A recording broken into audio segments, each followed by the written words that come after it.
benvenuti oppure ben ritrovati sul mio canale.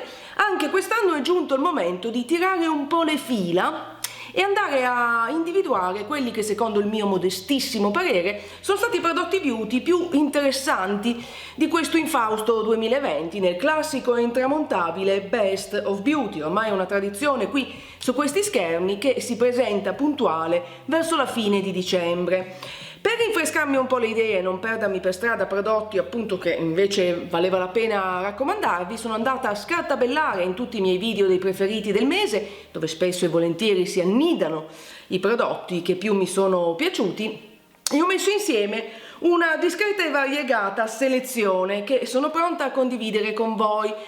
Ovviamente non coprirò tutte le categorie del mondo beauty, che sono veramente tantissime, ma sappiate che 9 volte su 10 vale l'idea che se non parlo di un prodotto è perché a mio parere il migliore è sempre quello citato o l'anno precedente o in alcuni casi anche 2 anni fa, se non di più. Quindi se siete in dubbio potete andare a rivedervi anche il Best of Beauty 2019 che trovate linkato nella info box e qui sopra la mia capoccetta, e già che ci siamo vi linko anche lì sotto e qui sopra il Best of Beauty del 2018. Bene, se voi siete pronti io andrei a cominciare con la categoria trucco. Devo dire che questo 2020 mi ha riservato molte piacevoli nuove scoperte per quel che riguarda la categoria del trucco, la maggior parte delle quali sono finite dritte dritte nel mio personale Olimpo del Best of Beauty, a partire dal correttore della vita, il Creaseless della Tarte, che non mi pento di definire il miglior correttore che io abbia mai provato. Parole forti, amici da casa, e voi direte addirittura Picché, che ci avrà mai sto correttore? E la risposta è molto semplice: è super coprente ma non finisce nelle rughette. Ripeto, non è un'esercitazione, non finisce nelle rughette, che permettetemi di dire, passata una certa età, è un requisito fondamentale. Tra l'altro ha una texture interessante perché è un po' più corposo rispetto a molti altri correttori, anche leggermente sticky, un po' appiccicoso.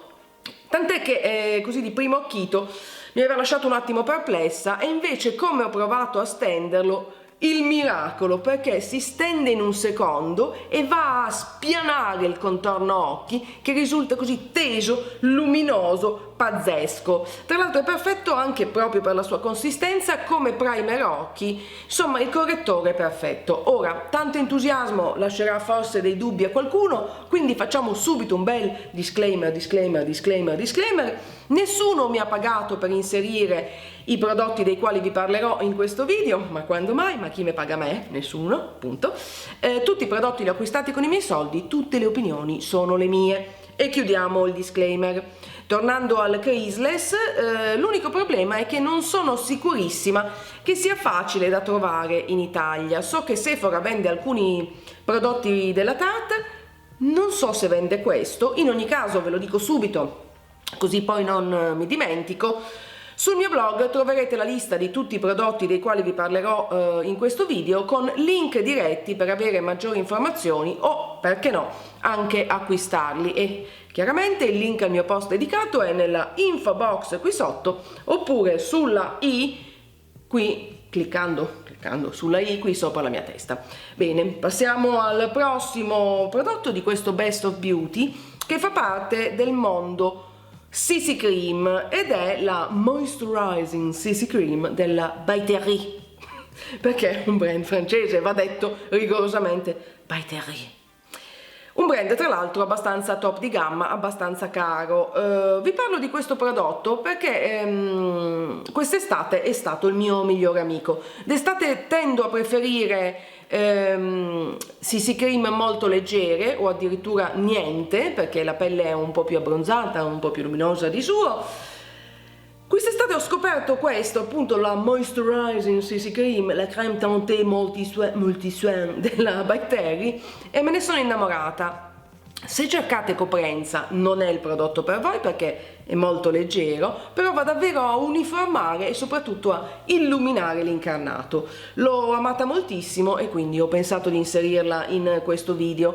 Per quel che riguarda invece il mio fondotinta, diciamo così, preferito all year around, per tutto l'anno, è lo stesso degli anni passati, quindi faccio una breve menzione, il Your Skin But Better della It Cosmetics, che secondo me è sempre, anche stai calma, troppo veloce, che secondo me è il fondotinta slash CC cream migliore anche come rapporto qualità-prezzo, perché molto coprente, però finish naturale e luminosa. E qui chiudiamo, perché appunto se volete saperne di più vi invito a guardare anche i video degli anni precedenti.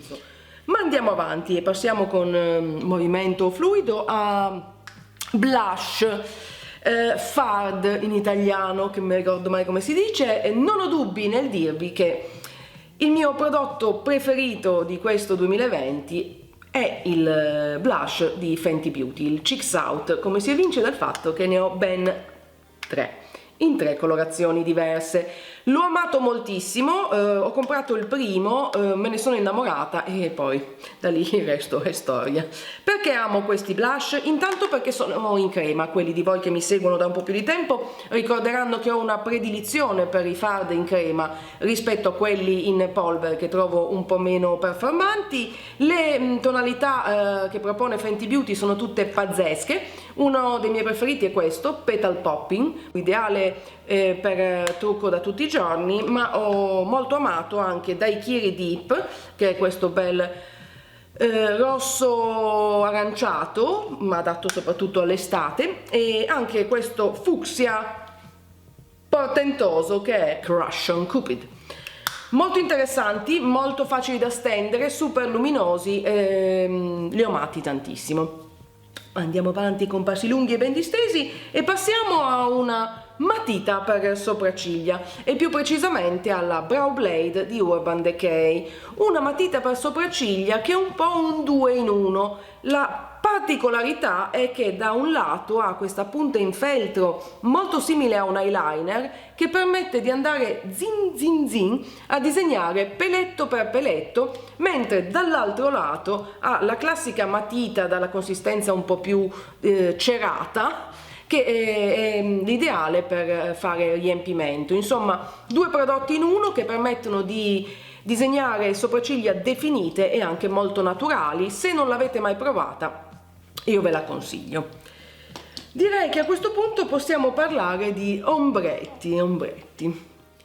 E non c'è dubbio alcuno che la mia palettina preferita del 2020 è questa della NYX, la Ultimate Shadow Palette, disponibile con diverse tonalità. Io però ho amato moltissimo questa, che ha tutti i colori dell'arcobaleno, perché quasi per reazione a questo tristo 2020 mi è scattata la voglia di realizzare dei trucchi occhi un po' più colorati, un po' più vivaci, e in questa palettina si trovano tutti i colori che uno può desiderare. Permette di realizzare trucchi occhi più semplici, adatti a tutti i giorni, e anche un po' più pazzi. L'ho amata moltissimo, e tra l'altro in generale NYX ha sempre un buon rapporto qualità-prezzo, quindi consigliatissima. Passiamo a matite labbra, perché quest'anno ho scoperto le matite labbra Even della We Makeup e me ne sono innamorata follemente. Io ho preso quelle realizzate in collaborazione con Cameo Oak, sia umile che borghese. Umile è questo nude perfetto da mettere tutti i giorni, borghese è questo rosso un po' più vivace. Entrambe le ho amate alla follia perché sono super cremose, vanno su che è un piacere, non seccano le labbra e durano tantissimo anche sotto la mascherina. Devo essere onesta, ho utilizzato più umile perché appunto è adatta proprio da utilizzare tutti i giorni, un po' meno borghese, ma le consiglio tutte e due tantissimo. E in generale fate un salto sul sito della We Makeup, perché hanno anche altri prodotti sfizioselli. Il che ci conduce alla fine della categoria del trucco. Per quelli di voi che si stanno domandando se, vabbè, ma non ci hai parlato di mascara, non ci hai parlato di illuminante, non ci hai parlato di terra, non ci hai parlato di un sacco di roba, vi consiglio, come ho già detto, di guardare anche i video degli anni precedenti, perché posso già dirvi che il mio illuminante preferito, il mio mascara preferito, il mio eyeliner preferito sono gli stessi dell'anno passato e anche forse dell'anno precedente. Adesso non so più in quale ho citato uno o l'altro. Ve li dico che famo prima. Illuminante preferito Charlotte Tilbury Beauty Light Wand, pazzesca, l'illuminante quello con la spugnetta in cima, pazzesco. Mascara preferito Worth the Hype di NYX, che continuo ad adorare. Eyeliner preferito Roller Liner della Benefit, così ve l'ho detto e non dite poi che non ci hai detto, non ci hai detto. Passiamo alla categoria della cura della pelle, dove ho un po' di nuove scoperte, tra le quali Veralab Olio Denso, che vi mostro in accoppiata con il suo compagnuccio inseparabile, il panno in microfibra. Quest'anno ho provato a cambiare la mia routine della sera, andando a sostituire il momento di rimozione trucco che normalmente facevo con l'acqua micellare e introducendo uno struccante oleoso, ovvero l'olio denso di Veralab, e mi sono trovata benissimo perché scioglie tutto il trucco, anche il trucco occhi, e poi utilizzando il panno in microfibra inumidito si va a rimuovere anche il trucco più resistente, e il panno fa anche una leggera azione esfoliante, che è un di più che male non fa. Fra tutti i prodotti di Veralab che ho testato, questo secondo me è il migliore e anche quello che per l'appunto mi sento di consigliarvi. Molto interessante. Invece, per quel che riguarda l'esfoliazione leggera, vi propongo un prodotto che amo da anni e utilizzo almeno una volta alla settimana, ovvero questo Sugar Strawberry Exfoliating Face Wash, ovvero un detergente esfoliante della Fresh, con all'interno i semini di fragola. Non è uno scrub vero e proprio, è un detergente che però ha anche appunto una consistenza un po' più granulosa, che permette di fare un'esfoliazione leggera e delicata, adatta soprattutto a chi ha una pelle particolarmente sensibile. Come dicevo, io lo uso almeno una volta alla settimana, di norma in doccia, perché mi viene più facile mentre faccio trattamenti capelli eccetera eccetera. Faccio anche questo scrub che poi risciacquo direttamente. Questa è un po' la mia abitudine, ma si può utilizzare anche più di frequente. Molto consigliato, come sapete io grandissima fan della Fresh. Andiamo avanti con maschere, ne ho 3 da mostrarvi. Una è una maschera in tessuto della Shiseido, la Benefiance Pure Retinol. Forse ricorderete che sono una grandissima amante dei patch occhi della stessa linea. Parliamo di una linea della Shiseido particolarmente cara, ma è una linea al retinolo puro. Ripeto, molesta oggi.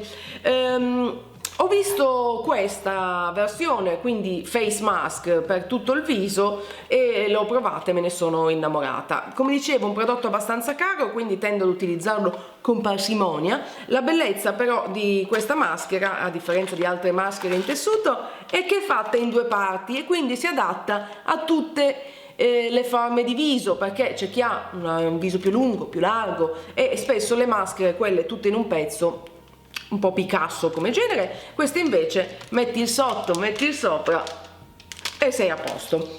Consigliatissimo, insomma, cara, ma fa il suo, lasciatemi dire, fa il suo.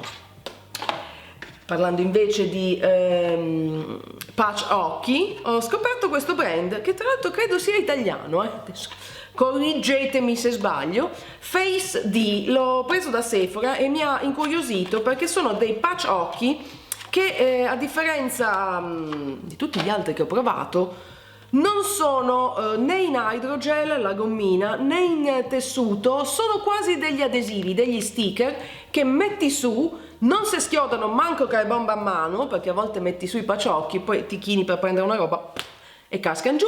Questi invece stanno al loro posto e devo dire, ma pazzeschi. Infatti qua il claim del prodotto dice l'11,8% di riduzione delle bosse occhi in solo un'applicazione. Posso dire? Sì. Ma proprio, cioè, io dicevo e invece sì, e infatti me ne sono innamorata e li ho riacquistati più volte. Molto bene, se non li conoscete li trovate da Sephora. Invece, parlando di maschere così un po' più a livello generico, maschere non in tessuto, Vi propongo questa della Neige, la Water Sleeping Mask, una maschera da mettere la sera che non si risciacqua ma che va veramente a idratare a fondo la pelle, adatto a tutti i tipi appunto di pelle, ha una consistenza in gel molto leggera. Questa peraltro, casomai ve lo stesse chiedendo, è la versione travel size perché ho voluto provarla prima in versione travel, mi è piaciuta tantissimo e sappiate che poco alla volta sto diventando una fan di Laneige, tant'è che il prossimo prodotto è di nuovo dello stesso brand e sto parlando della Lip Glowy del Lip Glowy Balm, un balsamo labbra super ricco, super nutriente, lo metti la sera e la mattina le labbra morbide come il culetto di un bebè, perfetto anche da mettere tipo sopra il rossetto o sopra la matita labbra per aggiungere un tocco di luminosità. Lo amo moltissimo, questo è nella fragranza, non so mai come dire, nel gusto, non so mai come dire quando si tratta di balsami per le labbra, berry, quindi frutti rossi. Lo amo molto, molto ricco, perfetto per l'inverno, ma lasciatemi dire, perfetto anche per l'estate. Sto video durerà 100 anni perché Siori non è finita, ho dell'altro da consigliarvi. E più nello specifico parliamo di un esfoliante per il corpo, il Ritual of Ayurveda della Rituals, uno scrub che mi ha conquistato il corazon, anche se, devo essere onesta, di primo occhito ancora una volta ero un po' scettica. Ho scoperto che a volte quando l'inizio dico poi invece sbebam, surprise. Perché ero scettica? Perché è un po' più aggressivo rispetto ai classici esfolianti corpo che sono solita amare, ma al tempo stesso i risultati sono stupefacenti perché davvero la pelle risulta morbidissima, super nutrita. All'interno ha il sale rosa dell'Himalaya e tutto un insieme di oli che vanno a nutrire e ammorbidire la pelle. Fidatevi che noterete la differenza, tant'è che ho già comprato un refill perché me ne sono davvero innamorata. Rituals tra l'altro è un brand interessante che produce prodotti per la cura della pelle e del corpo, un po' ispirati così alla Ayurveda, molto interessanti, molto interessanti. E questo conclude, sì, pare di sì, la categoria, questo l'ho preso dalla doccia, adesso le mani, la categoria della cura della pelle. Passiamo alla categoria capelli, perché anche qui mi sfrego le mani, c'ho cosette interessanti da mostrarvi. E partiamo con una maschera nutriente per capelli della Alterna, la Caviar Anti-Aging. Devo dire, l'Alterna è un brand che mi piace da anni, ho utilizzato altri prodotti per un sacco di tempo. Questo l'ho scoperto nel 2020 e mi piace tantissimo perché va proprio a nutrire il capello che risulta morbido e anche leggermente più voluminoso. Io l'ho usato stamattina e ancora percepisco se non mi spettino tutta, poi percepisco quella sensazione di morbidezza. Va applicata ovviamente post shampoo, la si tiene su 5-10 minuti quanto resistete, perché io indosso dopo un po' perdo la pazienza, anche se la tenete meno fa comunque il suo. Molto interessante, molto consigliato. Andiamo avanti con un termoprotettivo che ho scoperto di recente, questi di igienizzazione. Lo spray termoprotettivo della GHD, che mi piace perché non appesantisce il capello ma va comunque a proteggerlo dai danni causati dal calore. Consigliatissimo. Come vedete sto andando un po' più veloce perché mi sono resa conto che sto video se no dura 120 anni come di consueto. Come vola il tempo quando ci si diverte. Poi vado a montare il video, 20 ore di registrazione. Andiamo avanti quindi con un accessorio per capelli del quale proprio mai più senza, mi verrebbe da dire, Turbante asciugacapelli. Sono anni, almeno 2, che mi sono così votata all'utilizzo del turbante al posto dell'asciugamano per asciugare i capelli, perché mi permette appunto di evitare quel famoso movimento che facevo sempre per asciugare il capello bagnato post doccia, perché col capello bagnato metto sul turbante che va ad assorbire tutta l'umidità e fa asciugare i capelli anche più in fretta. Questo è del brand Aquis, l'ho preso da Sephora, in vendita ce ne sono mille brand. Io vi linko questo, ma sappiate che in generale quasi tutti i turbanti per capelli che ho provato mi sono piaciuti. E terminiamo la categoria cabellos con un olio per capelli, questo della Way, che credo di aver inserito già anche in passato, possibile in qualche Best of Beauty. Lo uso da anni ed è perfetto quando c'è un po' quella sensazione di frizz ecco questa roba qua, capite? Col capello che presa a dita nella presa elettrica, se ne mette una goccina, ma proprio signori, una goccina, la si sfrega tra i palmi delle mani e poi si va a cercare di domare il capello imbizzarrito. E utilizzato nelle giuste dosi, non appesantisce, non unge, va ad aggiungere anche un po' di brillantezza e toglie, se non mi pianto un dito nell'occhio poi siamo tutti contenti, soprattutto io, e toglie quell'effetto. Quindi anche quest'anno mi sono sentita di riproporvelo. Bene, questo ci conduce alla fine del Best of Beauty per questo 2020. Come sempre io spero che il video vi sia piaciuto, che l'abbiate trovato interessante, che vi abbia dato degli spunti per eventuali possibili nuovi acquisti. Se così è, non dimenticate di cliccare mi piace in modo che io possa saperlo, e se non l'avete ancora fatto iscrivetevi al mio canale per non perdere nessuno dei prossimi video. Direi che per oggi non c'è altro. Baci a stampo a tutti e noi ci vediamo nel prossimo video. Ciao!